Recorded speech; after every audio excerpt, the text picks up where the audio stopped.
음, 자연적 교회 성장에 대한 말씀을 좀 나누려고 합니다. 사실은 이 부분들이 교회란 무엇이며 교회가 어떻게 실제적으로 성장해야 되는가 하는 그림들을 저 혼자만 가지고 있어야 되는 부분들은 아니더라고요. 이 부분들이 우리 교회 가족들에게도 같이 이렇게 나타나고 공유되어지고 같은 목적지를 보면서 걸어갈 때에 비로소 이제 이루어질 수 있는 것들이다. 저는 그렇게 생각을 하게 됩니다. 그래서 지금 이 강의가 사실은 이제 두 번 반복해서 되게 될 것입니다. 5강인데요. 첫 번째는 강의 중심으로만 이렇게 하게 될 거고요.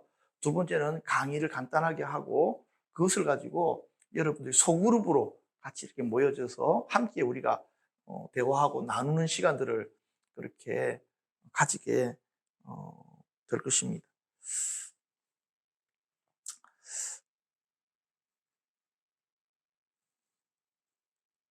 강의 들으실 준비들이 되셨죠?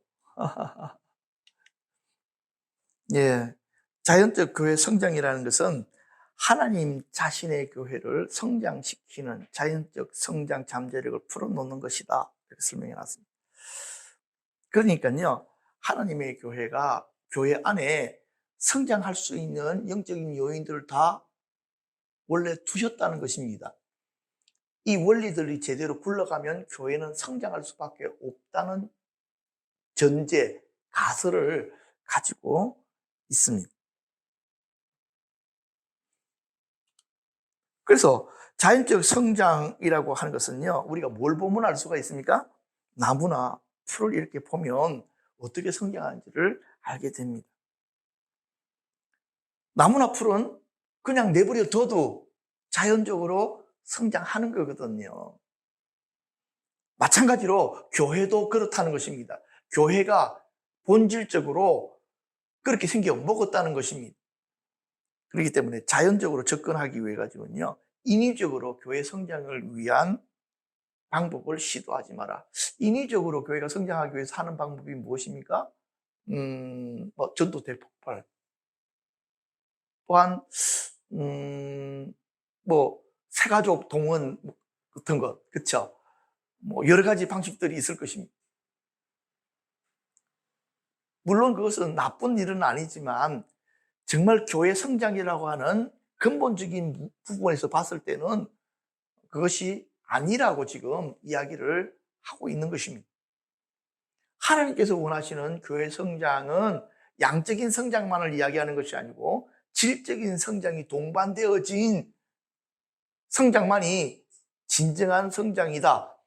그리고 그것들은 자연에 가서 배우라. 지금 이렇게 말을 하고 있는 것입니다. 그래서 교회 안에는 내재되어져 있는 성장의 모든 동인들이 다 있는데 이것들을 풀어놓기만 하면 교회는 성장하게 된다 하는 그것입니다. 여러분들 좀 이해가 되십니까? 그래서 모든 것이 스스로의 원리를 따라서 그렇게 성장하게 됩니다. 재미있는 것은요, 인간이 할 수 있는 일과 하나님이 하시는 일들을 우리들은 이렇게 분류를 할 수 있어야 됩니다. 인간이 할 수 있는 일들은 씨 뿌리는 것과 보살피는 것과 추수하는 것입니다. 그런데 진짜 중요한 것은 무엇입니까? 하나님께서 자라게 하시는 것입니다. 인간은 자라게 할 수가 없습니다. 하나님만 자라게 하십니다. 그렇기 때문에 여기서 가장 중요한 단어가 있는데 스스로인데 이는 오토메이트라고 하는 것입니다. 그런데 이 오토메이트라는 개념 속에는요, 뭐가 숨겨져 있느냐면 하나님에 의한 성취라는 것들이 숨겨져 있더라는 것입니다. 그러니까 스스로 잘하는 것처럼 보이지만 그 이면에는 뭐가 있습니까? 하나님의 역사들이 항상 있게 된다 하는 것입니다. 그래서 제가 이제 사실은 강의를 하기 위해서 준비하면서도 제 마음에 이전에 사실 이 강의 제가 많이 들었고 이해하고 있고 그랬었는데 지금 새롭게 보면서 정말 새로운 느낌들을 많이 가지게 됩니다. 지금 여기서 하고 있는 이 자연적 교회 성장이라고 하는 것은요, 전 세계에 걸친 연구조사로 이루어진 것입니다. 얼마나 많은 곳에서 되어졌냐니까 5개 대륙, 32개 국가, 1000여 개 이상의 교회들을 대상으로 설문조사를 해가지고 몇 년 동안 되었냐니까 94년도에서 96년까지 3년 동안 이루어진 결과가 나온 것입니다. 여기서는요, 큰 교회만을 대상으로 하지 않았다는데 여러분들이 주목하셔야 됩니다. 어떤 교회도 작은 교회도 조사했다는 것입니다. 성장하는 교회도 조사하고요, 쇠퇴하는 교회도 조사하고요, 핍박을 받는 교회도 조사하고요, 국가의 지원을 받는 교회도 조사하고, 은사적인 교회도 조사하고, 비은사적인 교회도 조사하고, 잘 알려진 교회, 잘 알려지지 않는 교회, 이렇게 조사를 한 것입니다. 대부분의 교회 성장에 대한 조사를 하면요, 성공한 교회들을 중심으로 해가지고 표본을 가지고 조사를 하게 됩니다. 왜? 그들은 성장한 원인을 가지고 있기 때문에. 근데 지금 여기서는 그렇게 하지 않았다는 것입니다. 거의 모든 교회들을 대상으로 해가지고 성장하지는 요인과 성장하지 못하는 요인들을 다각도로 살펴보게 되어졌다 하는 것입니다.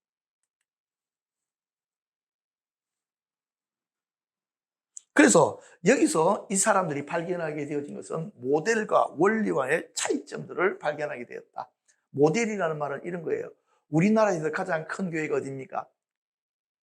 순복음 여의도 중앙교회가 그렇잖아요. 그러면 그 교회를 모델로 삼아가지고 그 교회를 연구해가지고 그것을 갖다가 우리들에게 적용하면 이건 모델링이라고 불리우는 것입니다. 그렇죠? 많은 교회가 이런 식으로 해왔다는 것입니다. 크고 성공한 교회의 성공한 원리들을 그대로 가지고 와서 우리도 교회에 어느 정도 맞춰가지고 적용해서 교회를 성장시키려고 하는, 그러나 이런 방식은 성공하기가 어렵다. 왜?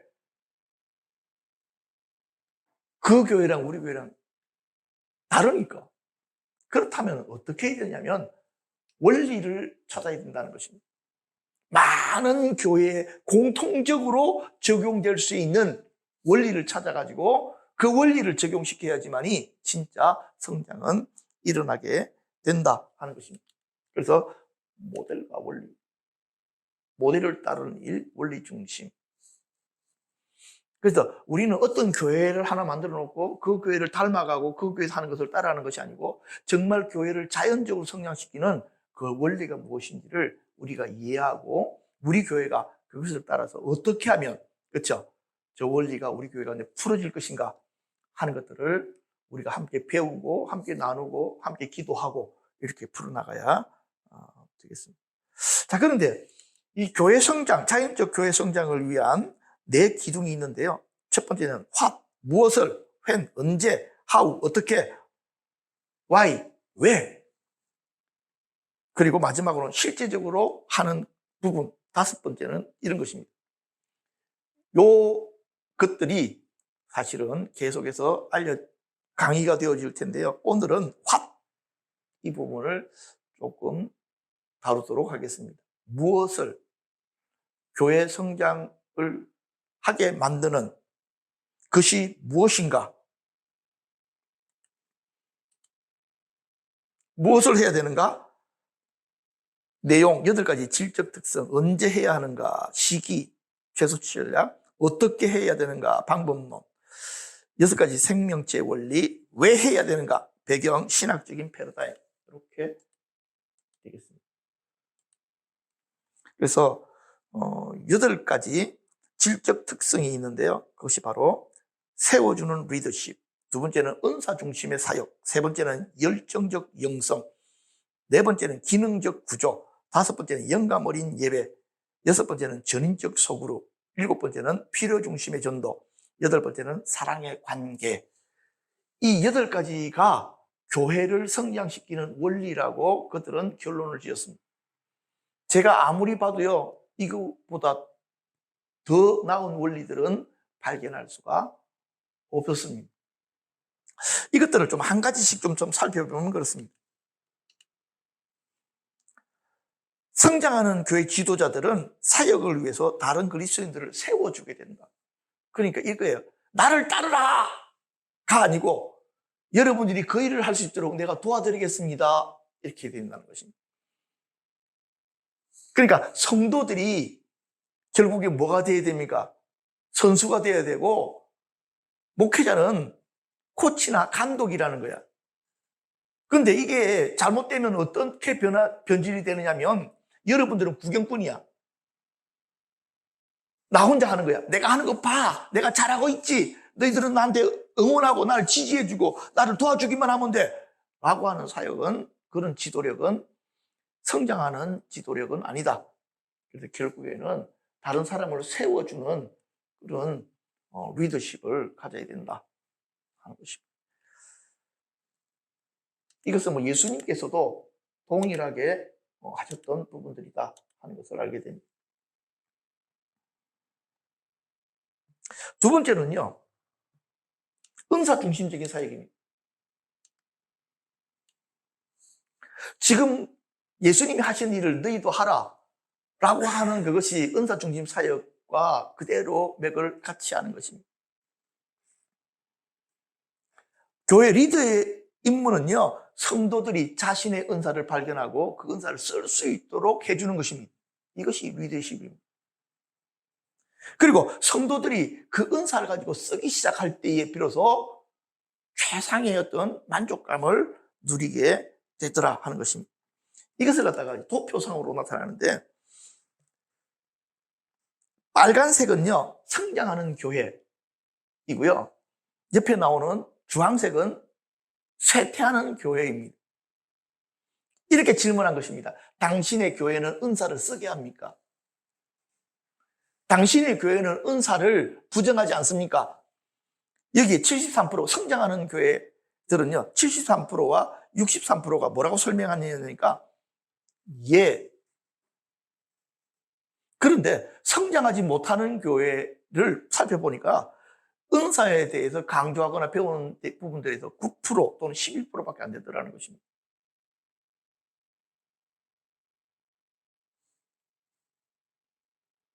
이게 통계로서 이렇게 나타난 것입니다. 그 다음에는 열정적인 영성입니다. 이 교회 성도들이 열정적인가? 그들은 헌신하는 삶을 살고 기쁨과 열정적으로 믿음을 실천하는가? 재미있는 것은요, 율법적인 경향을 띠고 있는 교회들은 영적인 열정 일방적으로 낮더라는 것입니다. 보수주의적 교단들, 장로 교단들, 그 중에서도 고신 교단은 다른 교단에 비해서 열정이 굉장히 떨어져 있습니다. 그래서 성장하는데 어려움이 있더라 하는 것입니다. 재미있는 것은요, 당신 교회는 열정적인가라고 질문을 했을 때 예라고 대답한 교회들 70%와 76%는 성장을, 76% 한번 보십시오. 그렇게 대답했다는 것입니다. 성장하는 교회 교인들에게 질문한 거예요. 당신 교회는 열정적입니까? 그런데 성장하지 못하는 교회들은요, 33%와 52%에서 뭐라고 설명하냐니까, 그렇다.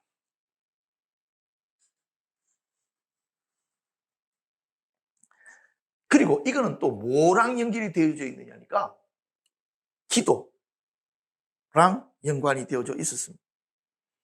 당신 교회는 기도 열심히 하느냐고 물었을 때 성장하는 교회들은 예, 열심히 합니다. 그런데 여기서 재미있는 사건이 하나 있습니다.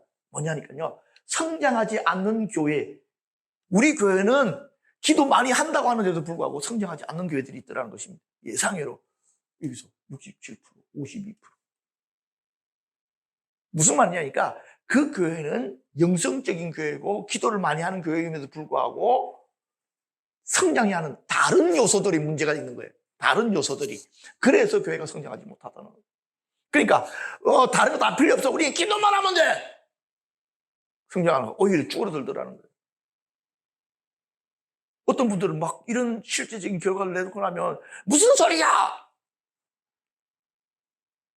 기도를 많이 하는 교회가 성장한다고 이야기했잖아요. 여기 벌써 72%, 65%가 그죠? 성장하는 교회들은. 그런데도 불구하고요, 성장하지 않는 교회들 중에 놀랍게도 그래서 이거 연구하는 팀들도 놀랬다는 거예요. 왜 그럴까? 왜 그렇기는 성장하는 8개 지표가 있는데 그 중에 이것들만 몇 개만 이렇게 나머지는 굉장히 안 좋더라는 거예요. 그래서 교회가 성장하지 못하고 있더라. 그렇게 설명을 하고 있습니다. 그 다음에요, 기능적 구조입니다. 교회가 새로운 사람들이 오면 그 사람들을 양육하고 그들을 세워가는 구체적인 조직과 프로그램이 있느냐라고 물어봅니다. 그러니까 그 교회에 지도자를 만들어내는 시스템이 있느냐는 거예요. 평신도 지도자를 이야기하는 거겠죠. 그렇죠? 그것이 만들어져 있어야 된다는 거예요.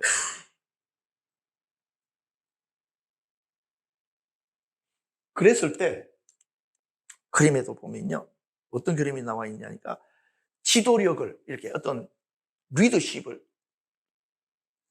나누어주는, 당신의 교회는 목사님 외에 교회를 위해서 헌신하고 있는 지도자들이 있느냐라고 했을 때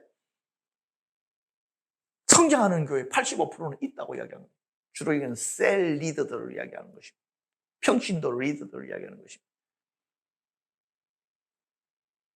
물론 성장하지 못하는 교회들, 그런 교회들 같은 경우 65%, 32% 정도들도 우리 교회는 그런 리더들이 있다. 그들을 말하는 리더들은 이런 사람들입니다.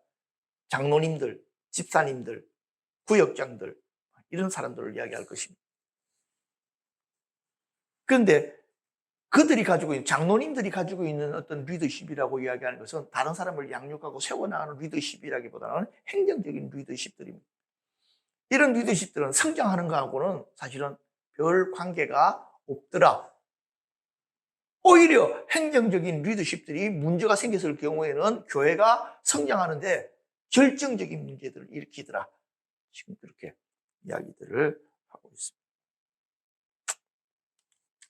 그래서 조직과 생명에 대한 이야기들은 나중에 여러분들이 좀 더 다음 강의에서 좀 설명을 드릴 수 있겠습니다.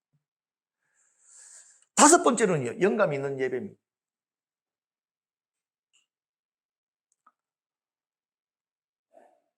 그러니까 예배 안에서 영감적인 경험을 하고 있는가. 저는 모든 교회의 성장의 핵심에 예배가 있다고 봅니다. 예배에 실패한 교회는 성장할 수가 없습니다. 어떤 교회는 전도를 많이 해오는데도 불구하고 한 사람도 안 남는 거야, 교회에. 그 원인이 뭔가 우리 살펴봤더니 예배가 좀 비리비리해. 예배에 은혜가 없어. 그러니까 사람들이 남아있지를 못하는 거야. 그래서 제가 생각했어요. 사람들을 전도해서 데려오는 것도 너무너무 중요하지만 살아있는 예배가 드려지지 않으면 그 교회들은 절대로 성장할 수 없다.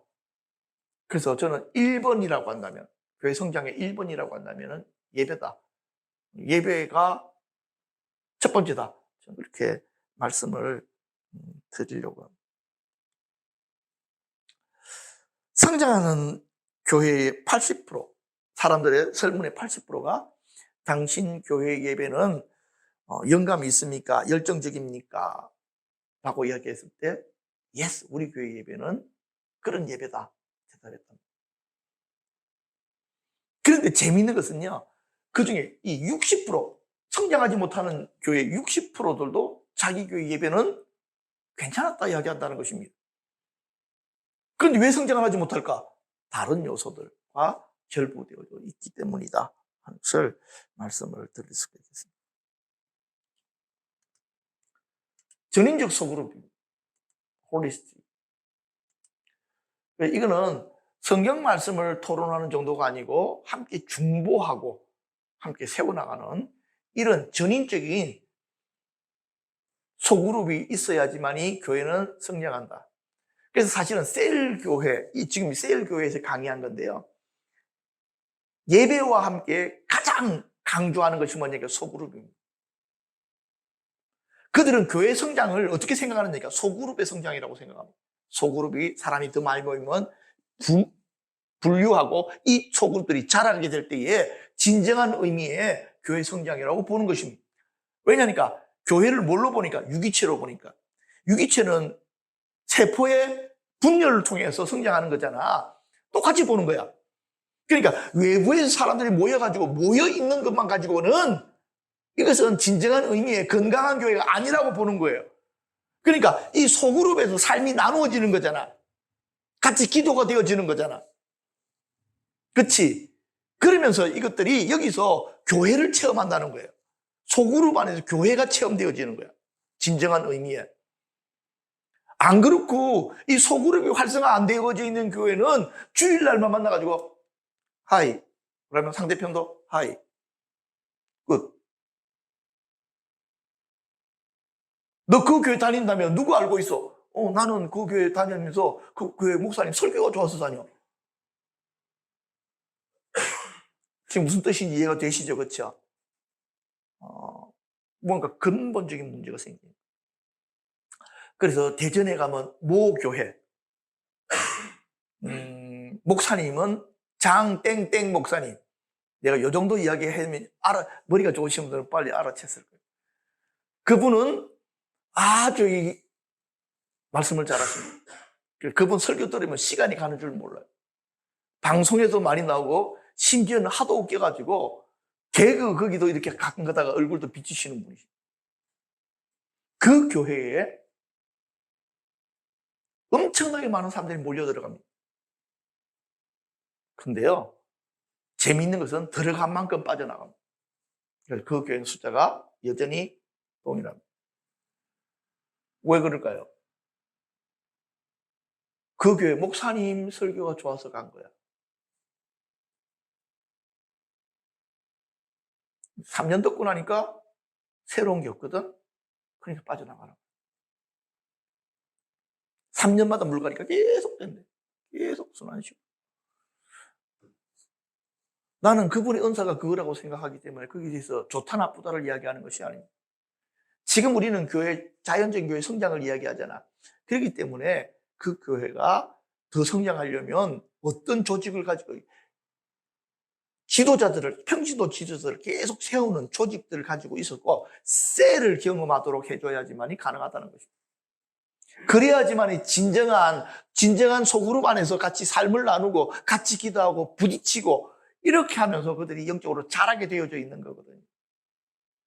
그래야 진정한 교회다운 교회로서 회복될 수가 있는 거거든요. 그렇지 아니하고 주일날 예배 시간에서만 만나가지고 그 교회 다녀서 그 교회에서 같은 예배 드린다고 해가지고 물론 그 교회가 예배가 뛰어날 수 있잖아. 그런데 그것만 가지고는 그들이 교회를 경험했다고 말하기에는 어려운 거거든. 그래서 저도 이 전인적인 소그룹의 중요성이 너무나도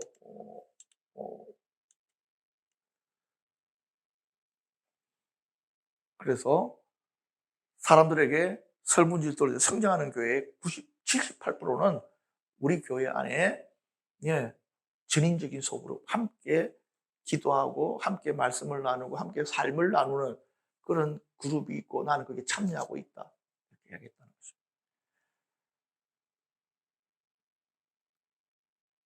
성장하지 못하는 교회는요, 6%. 쭈그러드는 교회는 6% 이야기하더라는 거죠. 나는 내 마음을 함께 나누고 같이 기도할 만한 그런 그룹이 없다. 이야기하더라고요. 그런데도 불구하고 우리나라는 사실은 구역이 없는 교회는 없잖아요. 그렇죠? 그거는 구역 모임을 하기 위한 것이지 진정한 어떤 것을 나누기에는 부족함이 있었다 하는 것들을 알게 됩니다. 그래서 소그룹은 부차적인 것이 아니고 참된 교회 생활의 진수다 그렇게 이야기를 합니다. 소그룹 안에서 교회에서 경험해야 될 실제들을 다 경험하게 된다. 저도 맞다고 생각합니다.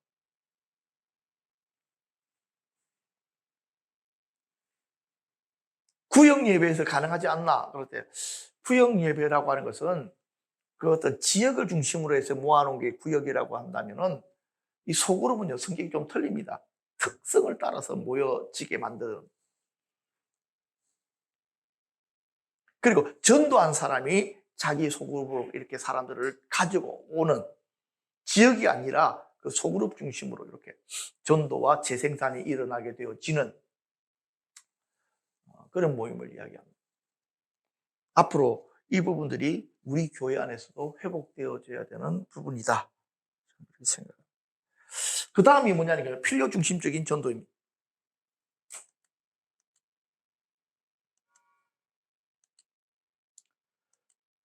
필요 중심적인 전도는요, 우리가 신천지 가서 배워야 돼요. 신천지 전도는요, 철두철미하게 사람들의 니드와 필요들을 살펴보고 거기에 딱 맞도록 접근하는 거예요. 근데 우리는 어떻게 전도하느냐니까요. 복음 전도지 들고 가가지고 받든지 안 받든지 네가 알아서 결정해. 예수 천다. 불신죠. 지금은 안 그러지만 태도가 그렇다고. 필요 중심. 모든 사람은 다 영적인 필요들을 가지고 있습니다. 그래서 미신을 믿기도 하고, 그렇죠? 점치러 가기도 하고. 그래서 저는 이전에 한동안 이런 꿈을 꿨어요. 하나님께서 우리 교회에 기름을 좀 많이 부어주시면 충북대 축제가 일어나면 거기다가 이렇게 텐트를 치고 당신의 미래를 봐드립니다. 이렇게 해가지고 요놈들을 다 꼬여들어가지고 정답은 예수다. 그렇게 해주려고 칼을 그렇게 갈았는데 그런 때가 오리라. 올 것이다. 그래서 저는 또 꿈을 꾸기를 하나님께서 좀 돈과 자원들을 주시면 충북대 카페를 갖다가 완전히 사버려가지고 그냥 사주 카페도 있던데 우리는 예언 카페 이름도 내가 정해놨었어. 그때 나비라고. 나비요? 나비가 히브리어로는 선지자야. 나비, 한국말로 나비. 커피 마시러 오는 놈들 다 꼬셔가지고 전부 다 예수물 묵여가지고 이것들 삼아야지. 그렇게 해서 하나님께서 로또도 안 걸리게 해주고 한 방 치려고 했는데 아직 제 꿈이 여전히 유효합니다. 하나님 우리 교회 제목 물꽃 좀 열어주세요. 영적인 물꽃만 열어주시면 제가 하고 싶은 거 진짜 많은데 그래서 그 일이 정말 바쁘면 오토바이 팔아먹고 그냥 그 일에 집중하고 필요 중심적인 전도. 필요 중심적인 전도는요, 우리에게는요, 은사들이 회복되어져야지만 그 각자들에게 맞는, 그렇죠? 제공을 해줄 수가 있기 때문에 그런 것입니다. 참 재밌는 건 제가 오전에 잃어버린 양에 대한 이야기를 했잖아. 여기서도 비슷한 이야기를 하는데 꼭 구태여 저 멀리 가서 잃어버린 양을 찾으려고 하지 말고 내가 만나고 있는 사람 그 안에 바운더리 안에서 잃어버린 영혼을 찾으려고 해라. 내가 뭐 생각하는 것 같아. 한국에서도 전도 안 되는 사람이 인도 가가지고 전도회가 되겠냐고. 한국말로도 전도가 안 되는데 인도 사람들한테 가서 뭐 어떡하려고.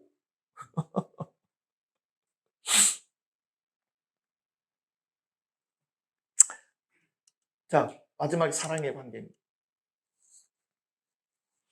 그리스도인의 사랑의 중요성, 그리스도인의 사랑의 결과들. 자, 근데요, 요 뒷그림이 아주 저는, 빨리 넘어가자.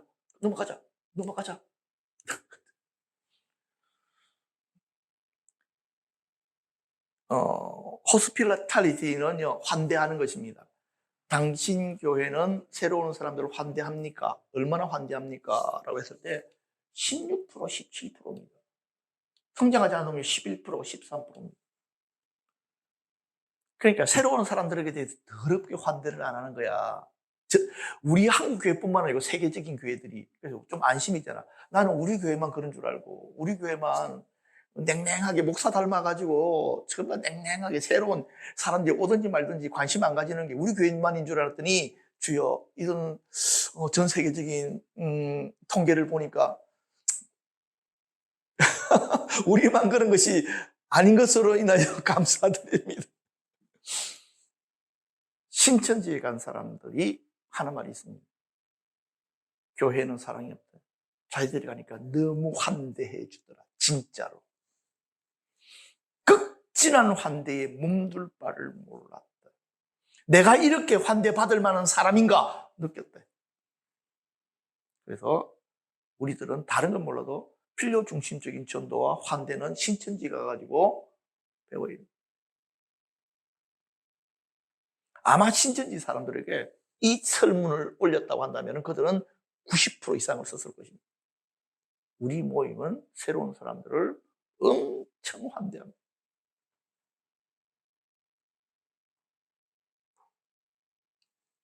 17%가 뭐냐고, 16%가 뭐고. 성장하는 교회도 그 정도밖에 안 돼, 우리 개신교.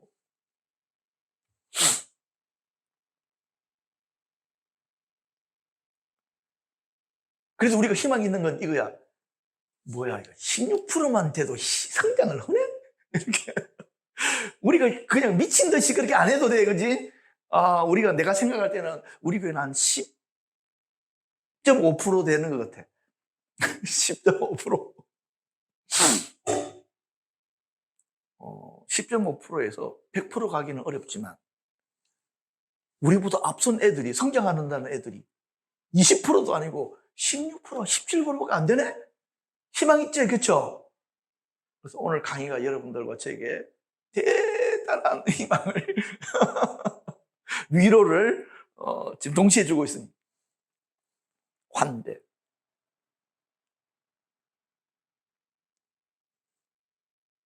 여러분들도 그렇잖아. 예를 들어서 음식점에 갔는데 거기서 환대하는 집과 어떤 집은 와서 먹든지 말든지 니야 그렇게 되어지면 그 다음에 선택하게 될 때는 환대하는 쪽으로 갈 거라고. 맛이 비슷하다고 본다면.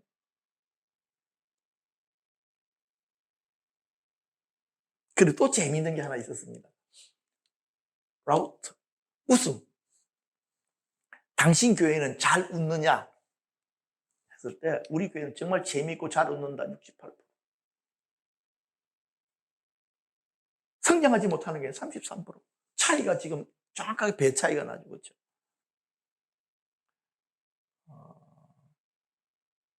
그래서 저도 이제 다음 주부터는 인위적으로라도 좀 이렇게 씩 하고 웃고 다니까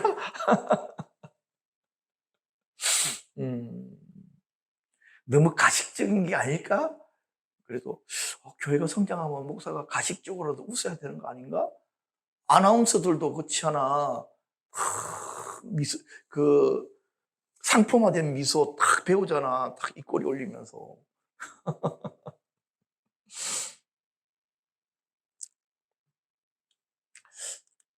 질적 특성 요약 50%를 중심으로 50점을 중심으로 해서 이렇게 살펴봤을 때에 성장하는 교회와 성장하지 못하는 교회가 극명하게 나타나더라고요. 여기도 한번 보십시오. 여기가 지금 50%가 안 되는 교회입니다. 그죠? 성장하지 않은 교회. 요 위에는요, 무조건 성장하더랍니다. 50. 그러니까 50점입니다. 점수가 50점. 성장하지 못하는 교회들은 그러니까 최소 점수가 50점이 넘을 때 그 교회는 무조건 성장하더라고요. 그러니까 몇 개는 점수가 잘 나왔지만 몇 개가 30점이나 이 정도 깔려져 있으면 성장 안 하더래. 그렇기 때문에 나중에 이제 또 강의가 되겠지만 최소치를 어떻게 올릴 것인가를 배우고 준비하지 아니하면 그 교회는 계속해서 악순환이 일어날 것이다. 좀 성경적인 교회는 이런 생각들을 해요. 뭐 최소치 숫자가 많아도 성령님만 오시면 끝나는 거야, 한 방에. 이렇게 생각하는 거지. 그렇지? 성령님이 역사하시면 부흥이 일어나는 거지. 뭐가 필요해? 그런데 성령님께서 이렇게 말씀하실 것 같아요. 너 너무 바라는 것 같아. 이렇게 말씀하신. 결론입니다. 교회 성장을 가져오는 유일한 하나의 요소는 없습니다. 여러분들 그렇게 생각하십니까? 네, 정말 맞는 것 같아요. 이 8가지 요소가 상호 작용을 잘해서 전체적으로 올라가는 것 외에는 성장하지 않아요. 어떤 교회 같은 경우에는 신도시를 만들었는데 종교 부지가 한 2-3개밖에 안 나온 거야. 거기는 상가도 너무 비싸서 들어가지를 못해. 그러면은 그 교회들은 지적 요소하고 아무 상관없이 교회가 부흥한다고. 우리는 그것을 부흥이라고 그러고 교회 성장이라고 부른다고. 사람들이 모여드니까. 그런데 신기한 건요. 이 사람들은 뭐라고 이야기하느냐니까요. 건강하지 못한 교회 성장은 성장이라고 부르기가 어렵다. 왜? 다른 쪽으로 이사 가면 다 갈 사람들이거든.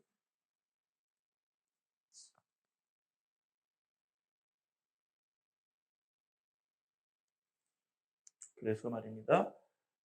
어떤 교회들을 살펴보니까 이렇게 55회가 적어놨어. 65점을 향해서 올라갈 때 이 65점을 넘어가는 교회들은 무조건 성장하고 있다는 것을 통계적으로 그 사람들이 봤다. 이렇게 말씀하고 있습니다. 이거는 그렇게 중요한 이야기는 아닙니다. 마지막입니다. 우리는 이들 8가지의 교회의 본질적인 특성을 발전시킬 수 있는 가장 유연한 교회 형태로 나아가야 됩니다. 우리 교회가 그렇게 해야 된다. 그러니까 억지로 사람들을 불러 모아야 되는 것이 아니고 우리가 해야 되는 일들은 정말 교회 안에 회복되어져야 되는 영적인 특성들을 회복하고 그렇게 준비해 나가서, 그렇죠? 건강한 교회, 회복되어진 교회로 나가져야 된다. 그러면 우리 안에 성령님이 더 강하게 역사하실 것이고 그 성령님의 역사함들은 자연스럽게 외부로 풀어지게 될 것이다. 그러면서 진짜 성경에서 말하는 진짜 성장, 영적인 부분들이 함께 가는, 숫자가 늘어나는 것이 아니라 진짜 교회가 교회다워지는, 교회 사역을 하는, 하나님의 나라가 경험되어지는, 치유와 회복이 실제로 나타나고 맛보아지는 그런 교회로 세워져야 된다, 이렇게 생각을 합니다.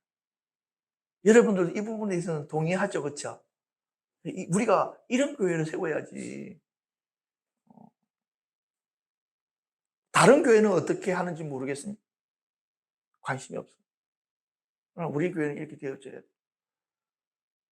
그런데 이런 것들이 정말 교인이 적을 때부터 계속해서 반복적으로 서로 나누고 준비하고 이런 과정들을 위해서 어떤 시스템으로 우리 교회가 더 준비되어져야 되고 하는 부분들을 함께 계속해서 우리가 만들어 갈 때에 우리 교회를 통해서 행하시는 하나님의 위대한 일들을 우리가 함께 보게 될 것이다 생각을 합니다. 혹시 질문사항이 있습니까? 너무 똑바른 소리만 했는데 질문할 게 없지.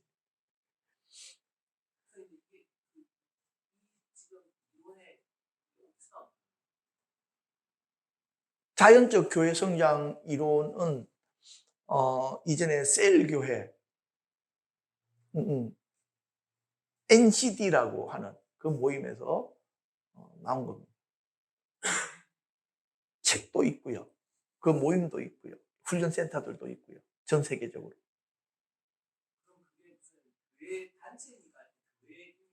초교파 단체입니다. 교회 성장 프로젝트를 다뤄주는 많은 목사님들 훈련시키는 기관으로 보시면 됩니다. 목사님들이 사실은 저도 가서 배웠거든요. 우리 사모님도 그때 곁다리로 따라가서 배운 걸로 알고 있는데 가서 열심히 그때 배웠어요. 그래서 이런 어떤 시스템이 그대로 제대로 돌아가려면 성도님들이 한 120명 정도 이렇게 이상 되어지는 교회에서 이것들이 유기적으로 움직이더라고요. 이제 그러다 보니까 작은 교회들은 이걸 가르치고 함께 해 나가기가 조금 주저가 되어졌고 멈춰져 있었던 거죠. 그래서 일단 저 같은 경우에도 그런 생각을 한 거죠. 일단 120명 넘어가서 그때 보자. 그렇게 했는데 그때 보자 했는데 지금도 보고 있습니다. 그래서 이거는 그때 보자가 아니고 이건 가장 늦었다고 시작할 그때에 시작해야 되는 거구나 하고 지금 여러분들한테 보여요. 제가 그전에 했던 많은 것들이 사실은 이것을 그대로 하기 위한 작업들이었다라고 여러분들이 보시면 됩니다.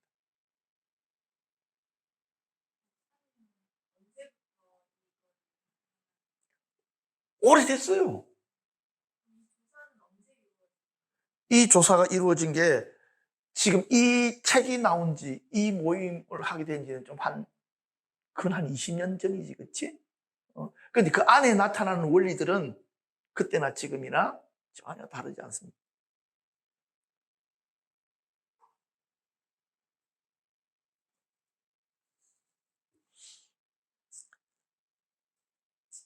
그래서 어떤 방법을 찾는 것이라고 한다면은 상황들마다 교회들마다 다를 수가 있는데 방법을 찾는 것이 아니고 정말 교회 성장의 원리들을 보면서 그 원리를 적용하는 것은 우리 교회가 선택해서 적용하는 거지. 우리 교회에 맞도록.